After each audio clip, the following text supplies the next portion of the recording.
Hello, everybody, and welcome to Behind the Scenes, a podcast where we explore the intersection of art, culture, and big ideas. I'm your host, Sean Malone, the creative director for the Foundation for Economic Education and creator of Out of Frame, a video series on YouTube.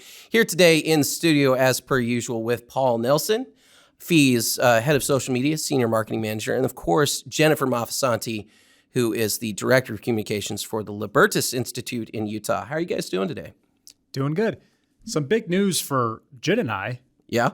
Amazon finally dropped the teaser trailer for the Wheel of Time TV series. It's big news for my wife also. I've seen this trailer. And I have thoughts. Wait, let me tell you this. This never happened. So my wife, I drag her into oh my God, you got to watch this trailer. I do this all the time. Next week's episode is going to be one of those you guys drag me into. I do this constantly, right? Yeah. So I'm like, oh, you got to see this. This is the one time, maybe ever.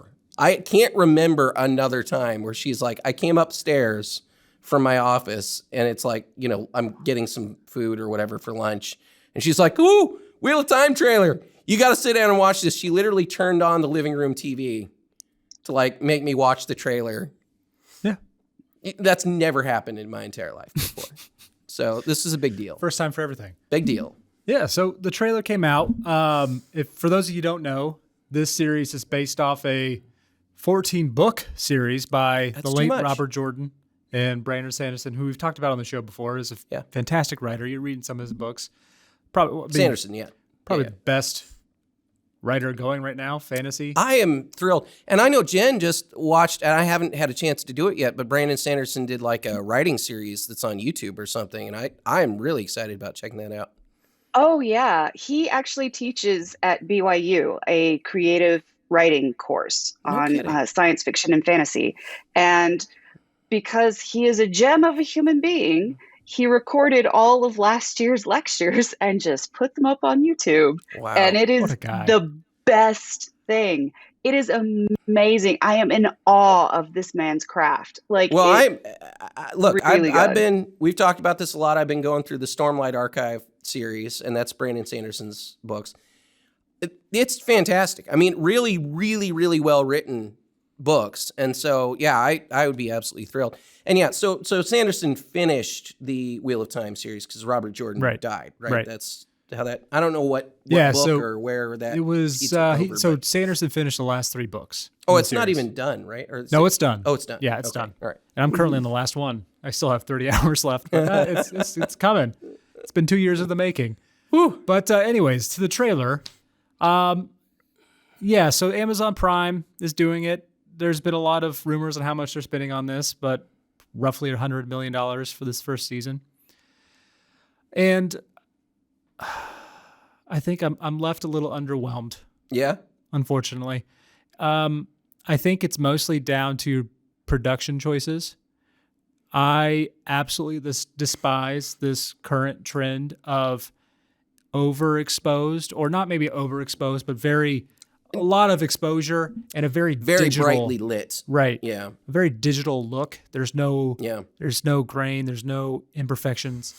I remember Tony Zhao of Every Frame of Painting did a video. I feel like it was Tony's who did a video on Marvel movies, the way that Marvel lights movies. And I feel like it's a very similar problem a little bit, where it's they all kind of look very, very bright and they haven't done very much to But it makes sense for Marvel movies because they're comic book movies. Well, they're always trying to be that. Yeah. Right. So it makes sense. But for this, it's a dark story. Yeah, and, I just don't know much about it. And it's a dark story, and it looks like a romp at the park. It just makes no sense. The CGI, you're never going to get great CGI in a TV series unless you're spending what they're going to spend on the Lord of the Rings. And so knowing that, don't overexpose your shots. Make them dark. Make them feel a little bit grimy, because then you can hide a lot of the imperfections.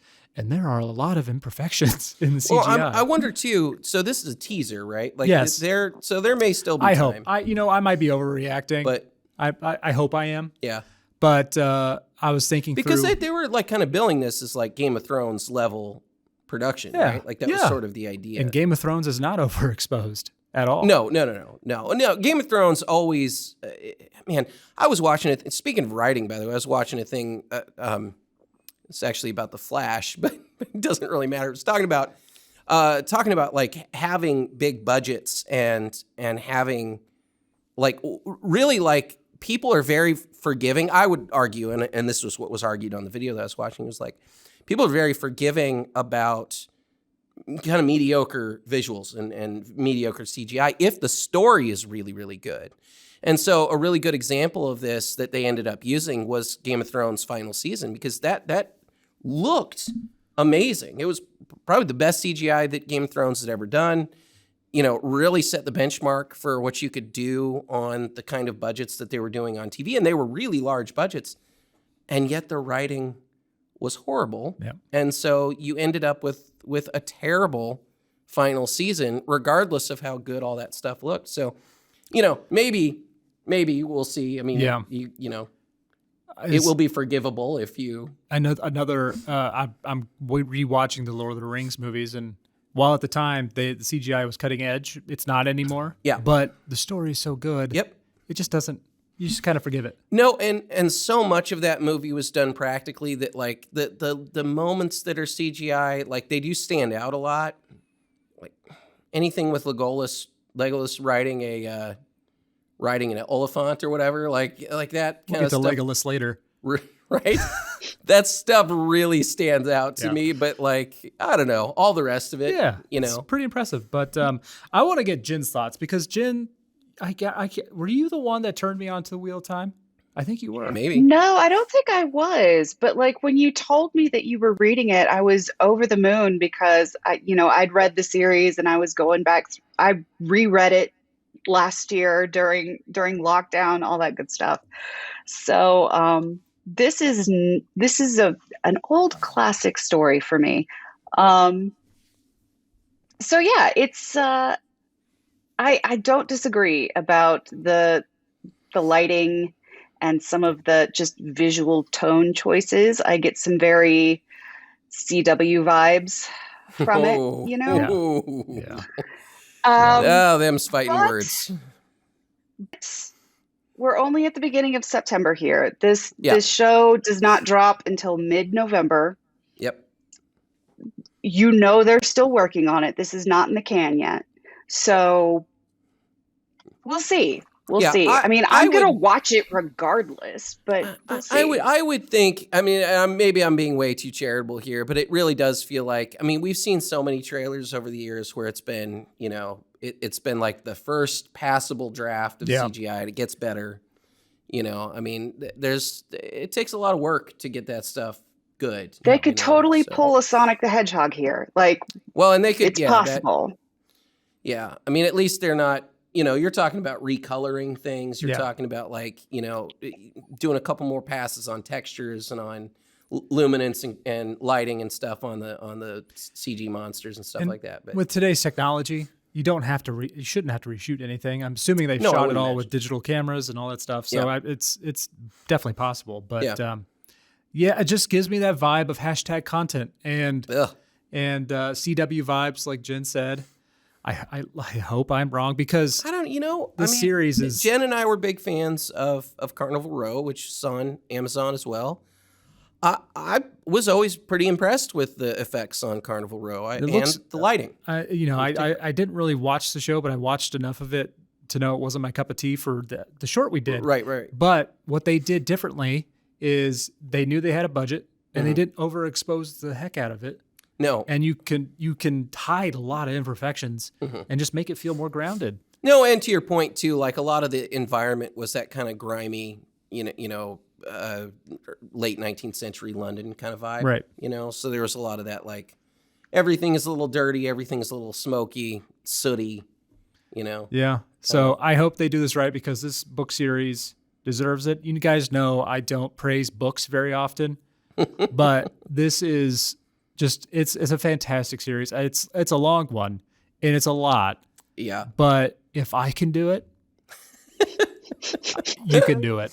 Well, my wife was like, once we watched it, she was like, "Oh, you got to read the first couple books." And like, I don't want to get into another. I'm not done with the Stormlight stuff, and that is taken me months and months to get through. And I don't know that I'm ready for another commitment at that level. But I'll watch the show and we'll see how it goes. I'm sure that I will. I'll be done with Stormlight before the show comes out, probably. But I don't think I'm going to start another thing. But I might be interested in one of Brandon Sanderson's other books, also. So maybe I'll check that out. Yeah, he's got a few standalones that you could look into. Elantris is a good one to go for. All right. I mean, he's a great writer, so I'm willing to check it out.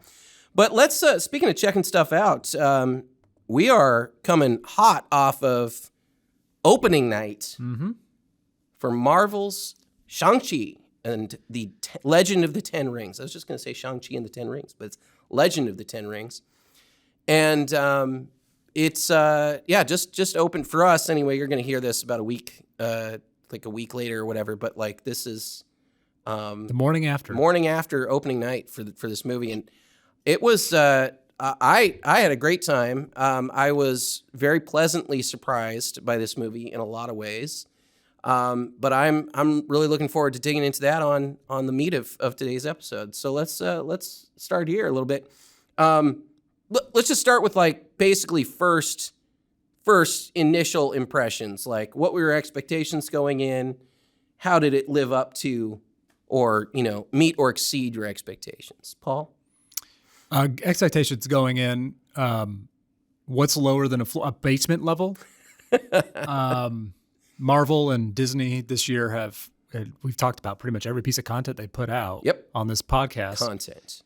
And it's been hashtag content. And I had no expectations and left pleasantly surprised. This is a top tier Marvel movie. Yeah. Jen? Yeah, I was very much like Paul. I was not excited about going to see this movie. Like, sure, we'll knock it out. But it was delightful. Like, it was a good story and it was a high quality movie. And I really enjoyed my experience watching it. Yeah, I feel the same way. I think I wouldn't say my expectations were basement level necessarily. I'm not, I'm a big comic book guy. I'm not super familiar with Shang-Chi, other than the sort of the big picture. Like, I've kind of known the basic gist of what some of his story is in the comics. Generally speaking, just that he is Marvel's, often recognized as Marvel's top martial artist character, basically. In the same kind of vein as like Iron Fist, although I think a better technical martial artist than Iron Fist in general. And I told Marion this going in too. I was like, well, maybe, I would love to see maybe a Danny Rand cameo in this, but we didn't get one. Nobody cares about the Netflix stuff anymore. It's as if it doesn't exist. Don't remember that. Just too bad. But yeah, I mean, I was really pleasantly surprised at the actual craft of the storytelling in this movie. Marvel, like Paul said, there's been an awful lot of stuff over the last year, and maybe longer than that has just not been very good in terms of the way that the stories have been constructed or set up, or whether or not, either you have really, really poor character development or, aspects of characters that are just completely in conflict from one scene to another. I think Black Widow is a pretty good example of a lot of that. Or you have characters, like Scarlet Witch or whatever, where they're actively bad guys who are pretending are heroes. And this doesn't make either of those mistakes. I think it sets up Shang-Chi's character really well. It sets up Awkwafina's character, Katie. We'll talk about aspects of Awkwafina's character, but I'm saying, like, she was really well developed. Mm-hmm. We got to know her. We got to know their relationship.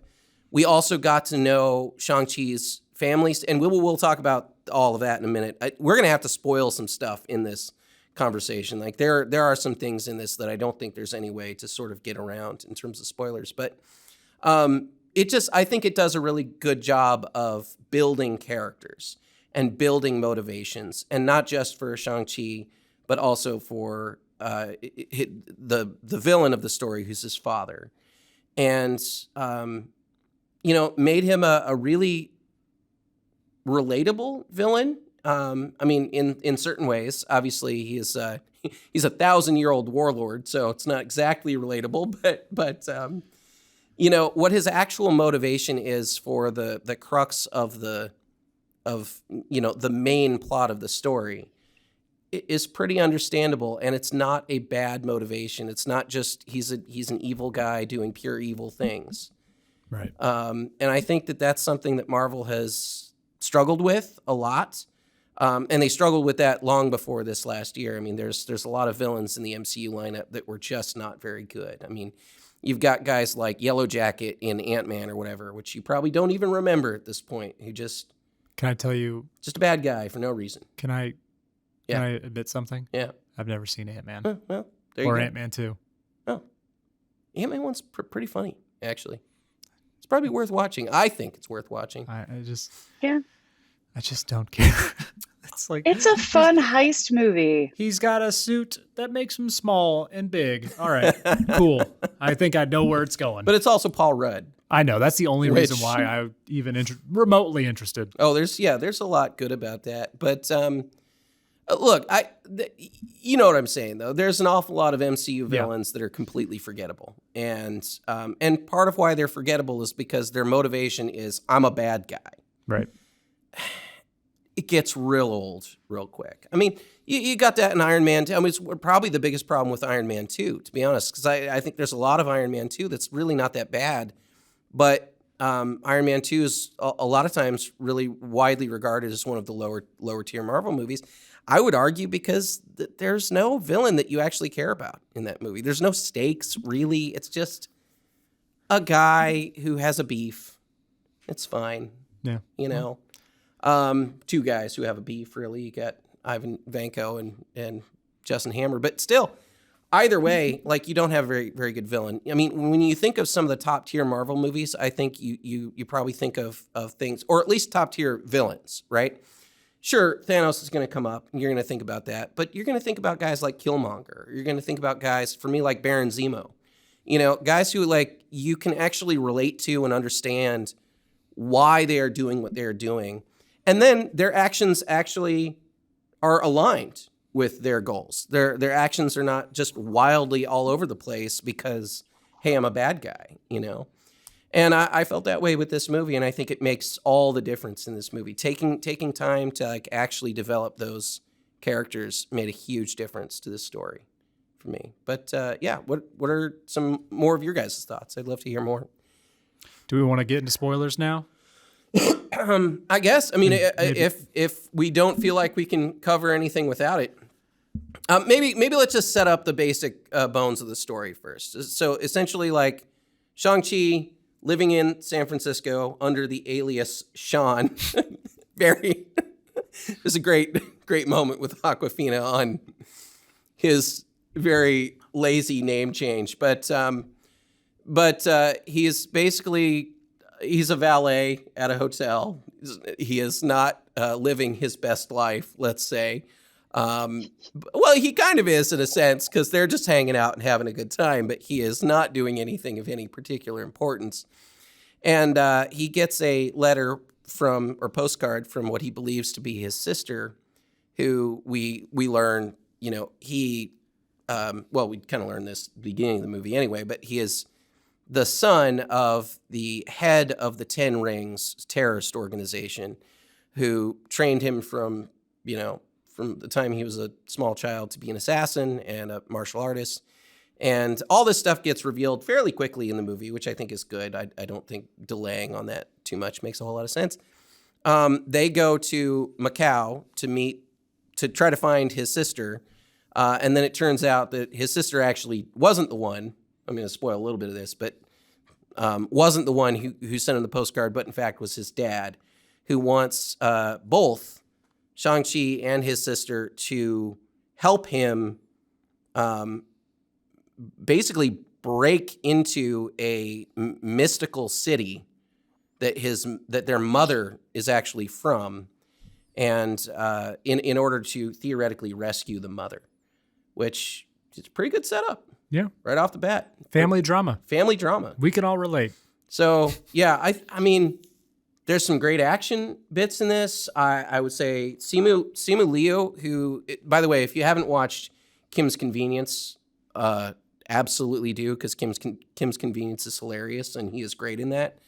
But I did not know he is listed on IMDb as actor and stuntman, which I had no idea about, because I've only ever seen him prior to this. I've seen him on Kim's Convenience, where he plays, amusingly, a manager at like a car wash, basically. So it's actually, I think it's a rental car house.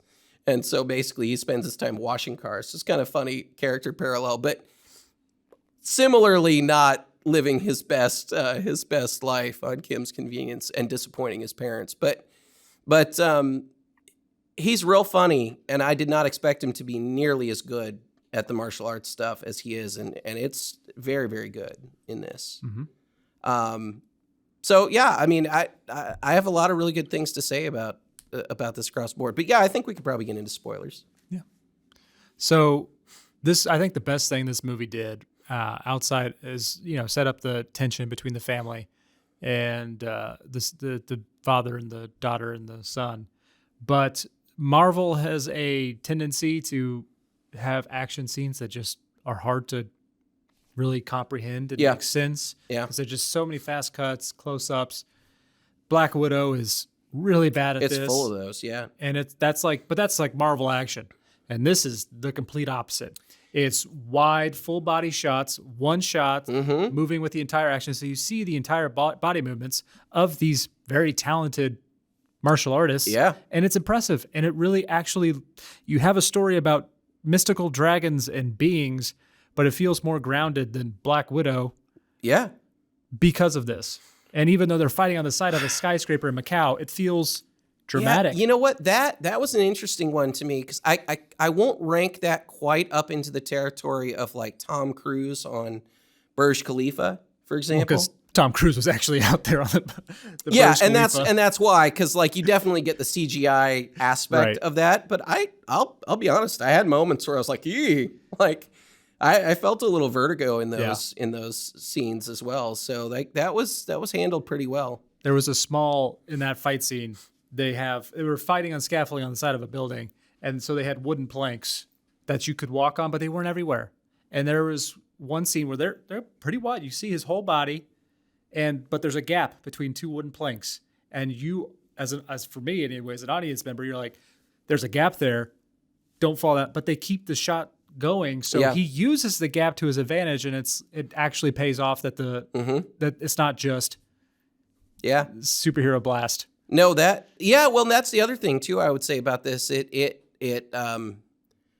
subverts some of the MCU stuff. I mean, there's no sky beams, there's no, I mean, there's a big monster at the end ultimately, but there's no, I mean, you don't get just like a generic energy thing. But I got to go back to the fact that the most important aspect of this is that the final battle is a battle of perspectives. It's a battle of two people who are very emotionally connected to each other, who have different ways of viewing the world and the situation that they're in.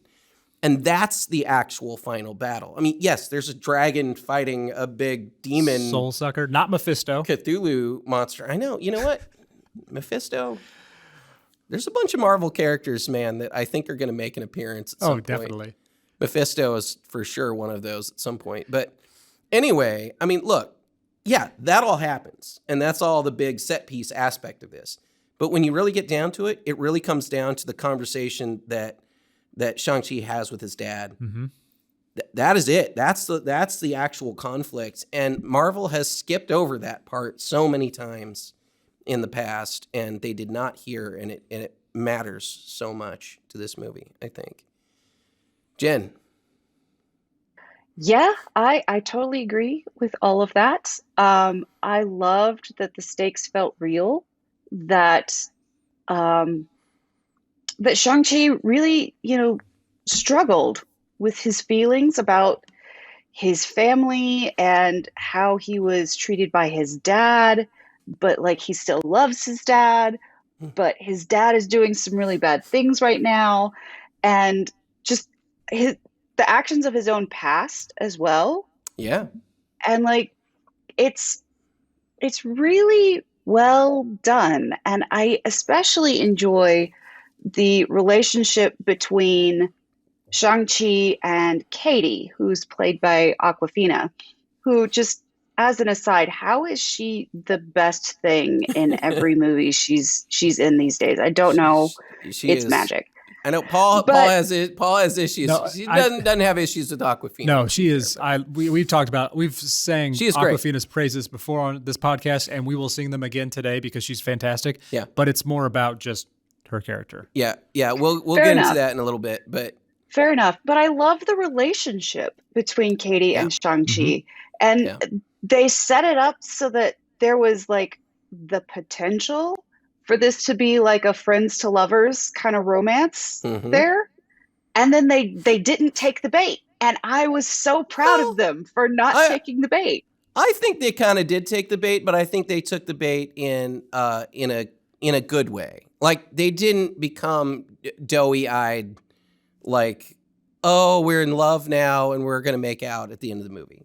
Yeah. But what they did was find the two of them, and again, we're spoilers here, but like they allowed them to be physically affectionate at like the next phase of where I think that they would be at, right? Like that's how I kind of looked at that. Like they weren't physically affectionate at the beginning of the movie, but they were very emotionally affectionate with each other, right? They're very close and clearly have been best friends for years and years and years. But like, and I'll even say this is like a weird personal aside, but as somebody who was, I was friends with my wife like for a year plus before we started dating, and like that transition, it's like it's a weird moment to some extent, like because you don't know, It is.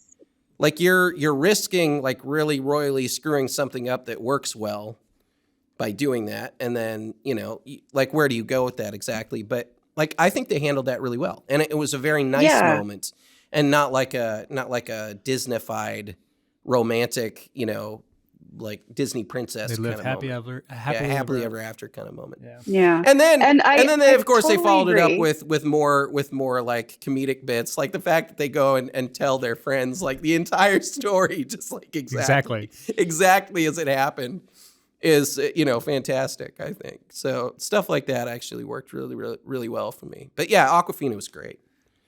Yeah.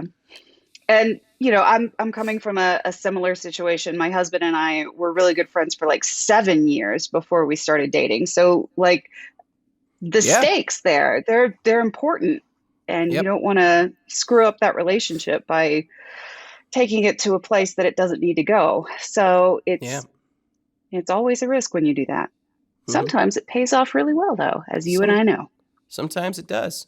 But yeah, I mean, look, let's get into Paul's complaint. So I'll set this up for you a little bit. So basically, again, well into spoilers here, but like towards the Shang-Chi's mother, who's I guess just named Lee. I don't think we ever get another name for her. She lives she was from a, I guess, an interdimensional city. It's a city from some other or village really in this case. Connected But it's some kind of connected dimension. universe, and I'm not Yeah. really sure exactly what it is. But regardless, the what we're told about the city from who we ultimately meet is Michelle Yeoh's character's Shang-Chi's aunt in this, and she explains the history of their people and all this stuff. And I guess they had huge cities, maybe all over the galaxy at some point in their universe. But then their universe was sort of taken over by this soul-sucking beast of some kind, and they came to this one Talo, yeah, Talo. one village which sort of fit the intersection of like, human, our universe and their universe, whatever. And they're basically the guardians of this gate that would keep this interdimensional beast out of our universe, which is, fine. And it gave their mom a lot of extra powers because there are all these mystical beasts and stuff.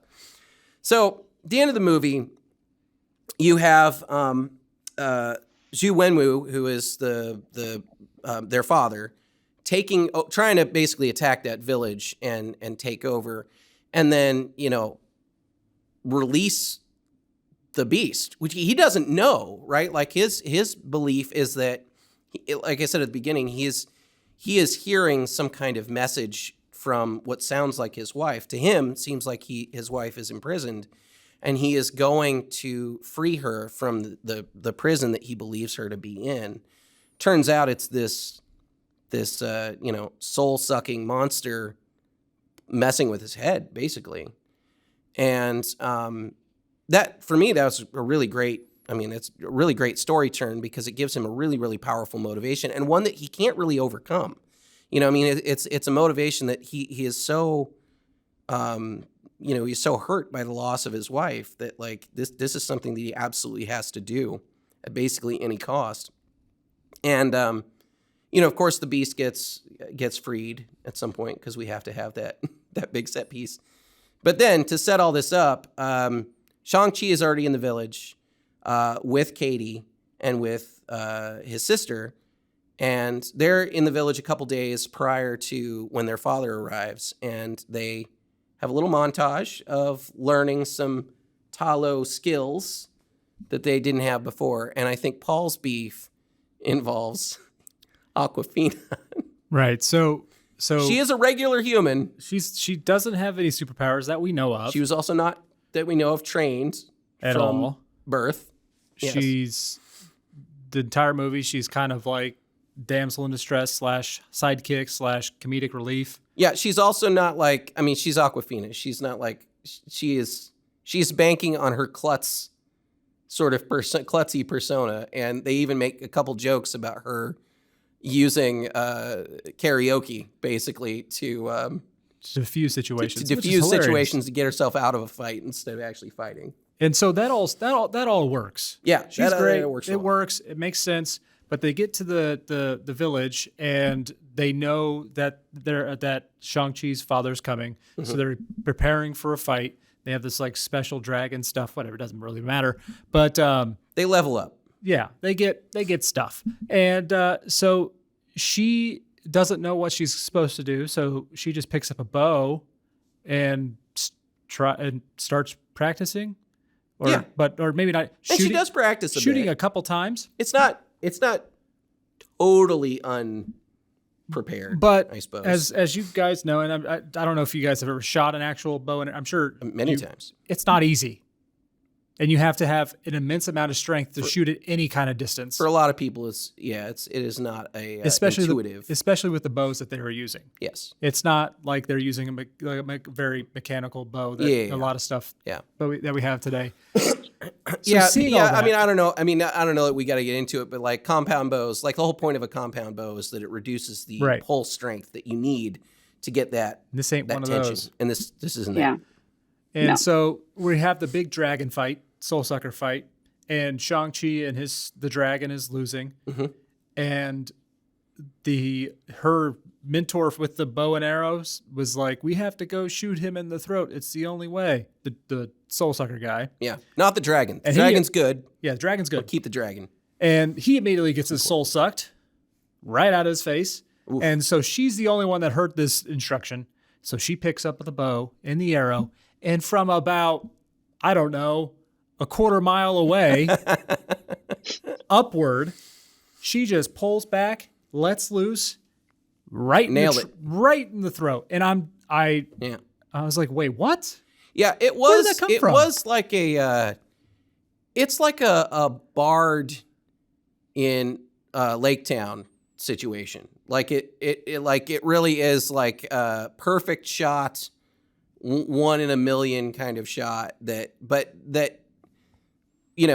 with the Lord of the Ring or with the Hobbit anyway, like Bard is a like established to be a well-known master, master archer, right? And so that is well established with his character. That is not established with Awkwafina at all. No, it's not established at all. But it's also, I think, I would argue that part of your beef is purely the distance. Because if the thing came up like to the shoreline or whatever, and you go, oh, okay, I nailed it, right? Just took an opportunity, like an opportunistic shot and then got it. That would be one thing. But it really is like this thing is, first of all, it's immense. And it's fighting with the dragon in the middle of this lake, which is, a couple hundred feet up in the air and then like easily a couple hundred yards out. It's not close. Away from her. Not close at all. So, yeah, I feel like we're splitting hairs a little bit or being a little bit nitpicky, but then... The reason why I bring this all up, because the rest of the movie, Shang-Chi's powers and his skills are set up amazingly well. Oh, yeah. And it's just all of a sudden, needle drop, Awkwafina is freaking Legolas. Yeah. And it makes no sense. And all you needed to do, they had a scene in her home with her grandma, just have like a picture of her as a kid with a trophy, maybe? A trophy with a picture with her with a bow and arrow. Yeah. And she's like, one of the reasons why she's not wanting because she pushed her, whatever. It could have just a throwaway line. Yeah, there's ways to do it. And boom, fine. But there was one other thing that took me out of the moment, even more so than that. So they escaped their father's cave dwelling thing. They've been imprisoned. Right. They escape. They steal Machete Arm. What's his name? What's his actual name? Yeah, I'm gonna have to look it up. Machete Arm dude's car. Oh, literally, his name was Razor Fist, which he then put on the side of his car. So they steal his car, which is it's a very on the nose. This is a guy who has a razor for a fist, basically a lightsaber. He's got a blade instead of a hand. So, which is cool. As one does. I mean, sure. Which is really cool. But I've got a problem. Sorry to derail your problem with the thing where you're going with this to my problem with. This is always my problem with any kind of he doesn't have any wrist mobility. So the only thing he can do is he's got one long arm that he can chop with. But he actually has no rotation ability with his wrist because he doesn't have that part of his hand. So that always bothered me because that is just the worst idea for a weapon. Like it is just one long arm. I assume you can chop. I assume it was kind of one of those situations. Oh, I lost my arm. Well, sure, but when in Rome, we're in a world where Bucky has an entire replacement arm made out of vibranium that works very, very well. I'm sure we're not connecting it like that. Hey, look, this guy is a lieutenant, let's call him, in a 1,000-year-old army. You think they'd have access? I think they'd have access. And just saying. So that guy. But yeah, it's cool. Razor Fist has a cool razor fist. So that guy, his car, you would think it would be sports car, a Hummer, anything. Yep. He had a mid-size, fully electric BMW SUV. Yep. Mid-size SUV. What? Okay. I mean, that's a funny joke. Yeah. On that end. So they steal the car, electric car, mind you, and they go on a car chase, basically against woods, the forest. Yeah, the bamboo forest that allows you that in it's which this village is sort of located. It has magical shielding properties, I guess, for the village. And the problem is that while we know that electric vehicles can be very quick off the line, they're heavy. They're very heavy, especially an SUV. And there's 5 people in there, or 4, with a magical creature person. Yeah. And they're off-road. There is no possible way that happens. And I know we're talking about a movie with a guy that's 1,000 years old and dragons and soul suckers and Legolas and all that stuff. Magical rings. But that's kind of explained. This is just kind of, check out this product placement. I don't know if we've talked about suspension of disbelief on the show before a little bit, but and I want to say this too, because this actually does kind of matter to me. I think that suspension of disbelief is not,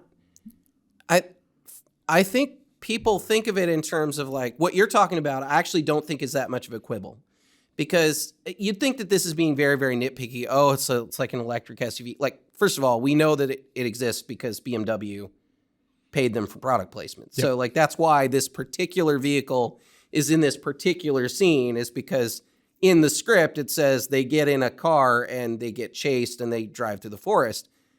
That's what's written into the script. So anytime something like that's written into the script and you're Disney, you go, well, who can I get to pay for the car, basically, and pay for some other aspect of the movie? And you go to BMW, and BMW says, hey, we've got this new electric SUV, and that's what we want to sell, so we're going to put that in the movie. So fine, that's how that happens. But the problem is suspension of disbelief is really about your expectations. It's not about whether or not something, you know, is a real world thing or an ultra fantastic thing, because we're already inhabiting a universe where there's dragons, there's weird, multi-tailed, I forget what they're, some kind of Pokemon, wolf with the million tails and stuff. It was Those basically are Pokemon. It's just a Pokemon. kitsune, aren't they? Oh yeah, I guess it is actually Like kitsune. the Japanese foxes. It is Japanese foxes, but you know, there's all these creatures, right? And it's an interdimensional thing. We're also inhabiting a world where we've already seen Wong. It's amusing, like Wong. His character's name is Wong, but it's also Benedict Wong. Doctor, one of the sorcerers in the Marvel universe is in this movie a little bit as well. We're inhabiting a magical world, right? With powers and interdimensional beings and magic and everything. So as long as you set that up, you will be able to suspend disbelief and say, yeah, okay, that's part of the universe we're in. But the SUV was not set up to be like magical Stark tech or like Wakandan tech or some alien technology that came down and allowed this BMW properties that the BMW wouldn't have. So it's funny because we're being nitpicky in a way, but like those are the things that ultimately will break your story world a little bit. And they seem like really nothing things.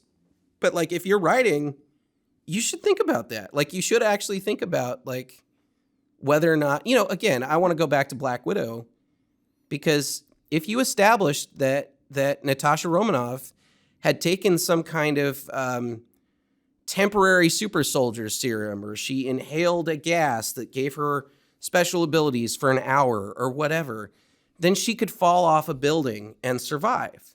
And I'd be like, okay, she took the magic pill that gave her that power.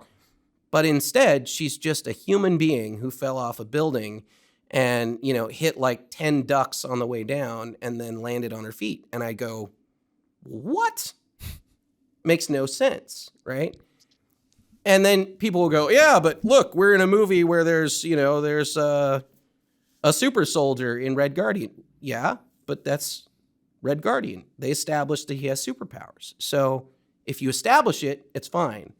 But they didn't. And so I actually get it. Like, I get that. I mean, like, this is kind of a weird tangent, but it's like, as a writer and as somebody who thinks a lot about storytelling, like, those are the problems. I mean, those are, and they all add up at some point. Fortunately, I would argue that Shang-Chi doesn't have a lot of those. No. Those two, I think, that I remember are the ones that really stood out to me. I don't really think there's anything else like that. Everything else is pretty tight. Yeah. It passed the Paul looking at his watch, which the movie next week that we'll talk about did not pass. Pretty little preview, but oh God, I really enjoyed it. And I was thinking about where I put this in my Marvel tiers. Yeah. It's not as good as the first Avengers. I don't think they're ever going to reach those highs ever again. Like the Avengers. Yeah, the like Avengers. Joss Whedon's Avengers. Yeah. Not the first Avenger. Yeah. That one's pretty good, but I think it's in the Black Panther, Iron Man 3, Guardians of the Galaxy range. That fun. Yeah, I would put it higher than Black Panther, personally. I think Black Panther has CG issues, for one thing. It's got aspects of there's just stuff, and I did an Out of Frame episode about Wakanda. Like there's always stuff that bothers me about Wakanda. I think that same stuff probably would bother me if they really explored the Talo place a little bit, but like they really didn't. Like that was just a little magical oasis, so it's not really like a whole society. It was more of a commune. Yeah, it's a little village. It is, 100 people or whatever. It's really not that much. And they're not trying to make it like the center of the universe or anything either. So, no, but I would, so I rate it higher than Black Panther. Maybe I'd have to watch it again. Maybe, certainly in the top 10, maybe getting close to top 5. Yeah, it's pretty high praise because Marvel, it's a lot of movies. For all the stuff we've said, negative things we've said this year. Yeah. Previously, Marvel does a very good job of making good stuff. Yeah, Jen? Yeah, no, I would definitely put this in my top tier. I don't know how much of that opinion is skewed because I went from being so heavily disappointed by Marvel properties in recent days to like, oh, we're back. Okay. So it's going to take some processing. It's going to take a little bit of thought and like rewatching and comparing and all that good stuff. But right now, it's solidly top tier, in top third, easy. Yeah, definitely that. This is also one because they're kind of starting a new phase. This would be an easy one to rewatch by itself. Yeah. Like it's fairly self-contained. You don't need a lot of extraneous MCU knowledge to get it. And what you would need, they kind of give you like, oh, we're living in a world where you can be snapped out of existence, which is probably the big thing that you would need to know. And then I don't know, if you didn't see Doctor Strange, you would be kind of like, who's this guy? You'd be like, who's this guy with Wong? But not that big a deal to the story. I also one thing I wanted to talk about this movie though is the idea that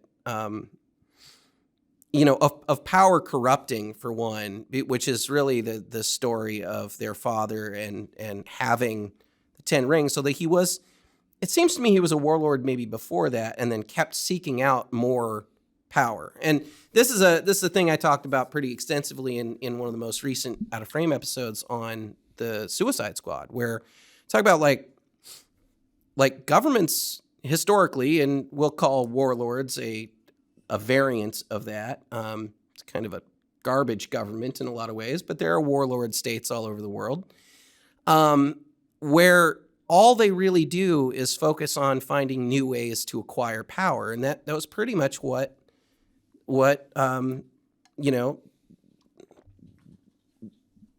guess, Wenwu is his name. He only says it once in the movie. I keep forgetting, but he's, he finds a way to amass more physical power in the 10 rings so that he can, amass more wealth, amass more authority over other people, control more of the world. Like that's basically, for 1,000 years his goal. And then what really for me makes the movie interesting is the fact that in finding somebody to love, in finding, who becomes his wife, he puts all of that aside.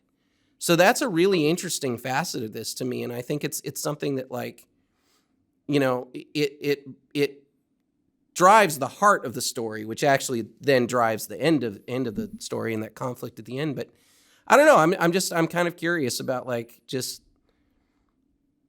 that idea of like amassing so much power and being able to give it up after 1,000 years is just something that doesn't happen. It certainly doesn't happen without a fight. And then of course, the minute that Lee is killed, right back into the old we're right habits, back at it. But I don't know. I mean, I just wanted to bring that up because that there's not a lot of like themes that I wouldn't do an Out of Frame episode on this movie. I don't think there's enough meat there for that. But that idea of like amassing power is pretty consistent. Yeah.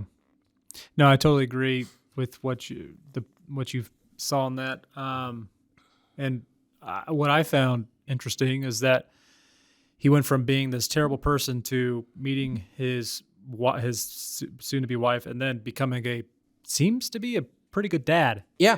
And then really tried to put the warlord aside. Right. Entirely. It seemed like it and did. Yes. For let's call it 10 years or so. But this is kind of going back to suspension of disbelief, but actually grounding the movie. It's just a family drama. Yep, it is. You got all these you got electric BMWs doing stuff they can't do. You got dragons. You got all that stuff.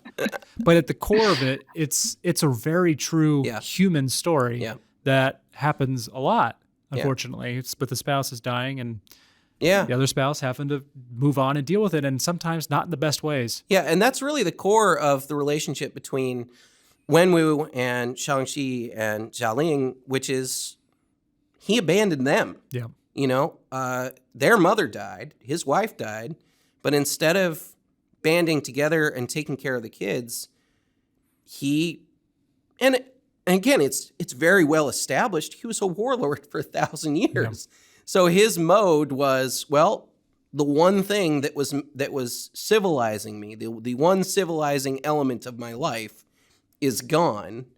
So vengeance. That's what's left, you know. And he said, you know, a blood debt must be paid by blood, he said.